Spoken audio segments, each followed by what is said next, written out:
Berto just survived his first ever long ride.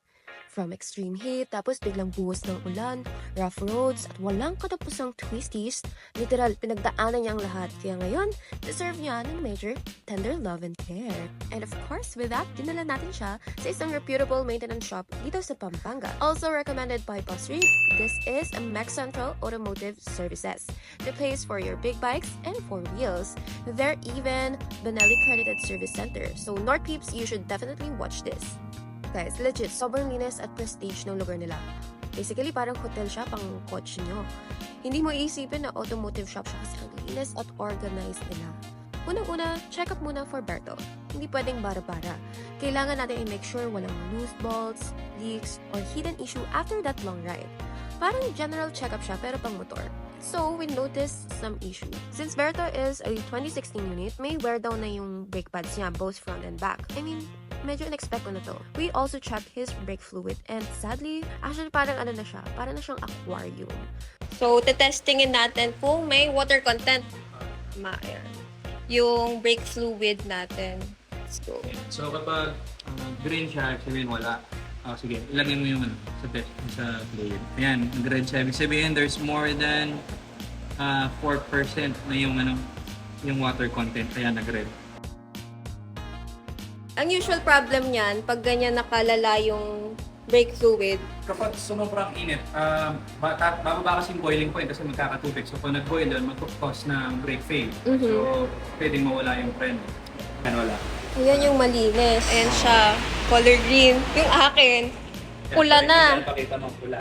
So, mukhang mahaba-haba talagang glow-up session ang kailangan ni Berto. Buti na lang pina-check natin siya overall, kundi baka mag-aberya pa.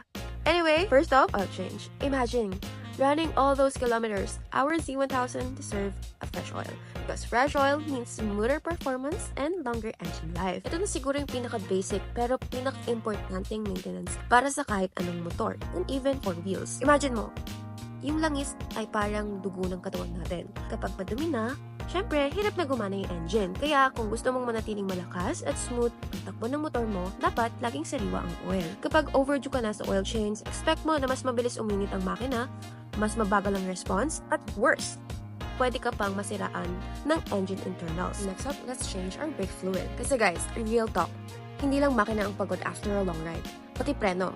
And when it comes to big bike, brake fluid is a game changer. Big bikes have more power, heavier frames, and higher speeds. Ibig sabihin, mas mataas yung demand natin sa preno. Over time, brake fluid absorbs moisture, which can lead to brake fade. Yung tipong piniga mo na yung lever pero mahina pa rin yung stopping power niya. And in high-speed rides, that's the last thing you want. With fresh brake fluid, mas responsive and mas predictable ang braking niya. Kaya if you ride a big bike, huwag niyong baliwalain ang brake fluid because hindi mo man kita yung difference niya visually, pero you'll definitely feel it when you need it most. And with that, Berto's brakes are now sharper, smoother, and more reliable.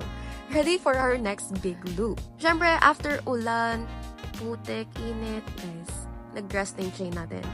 And kailangan na ni Berto ng deep chain cleaning. Kasi, guys, hindi lang talaga siya for aesthetics. Crucial to sa smoothness at longevity ng ride. Hindi lang tayo ang deserve ng spa day, of course, pati si Berto. Think of your chain as the lifeline of your bike. Yan ang nagtatransfer ng power from the engine to your rear wheel. Kapag marumi, tuyo, or may rust na, hindi lang bumibigat ang takbo. Bibilis din maubos ang horsepower mo. A dirty or dry chain means more friction, more strain sa engine, and worse, pwede siyang maputol habang nasa ride. I swear, that's the last thing you want happening at high speed. That's why it's important to clean and lube your chain regularly, lalo na after long rides like that. A well-maintained chain means smoother acceleration, better fuel efficiency, and most importantly, yung safety. So tada!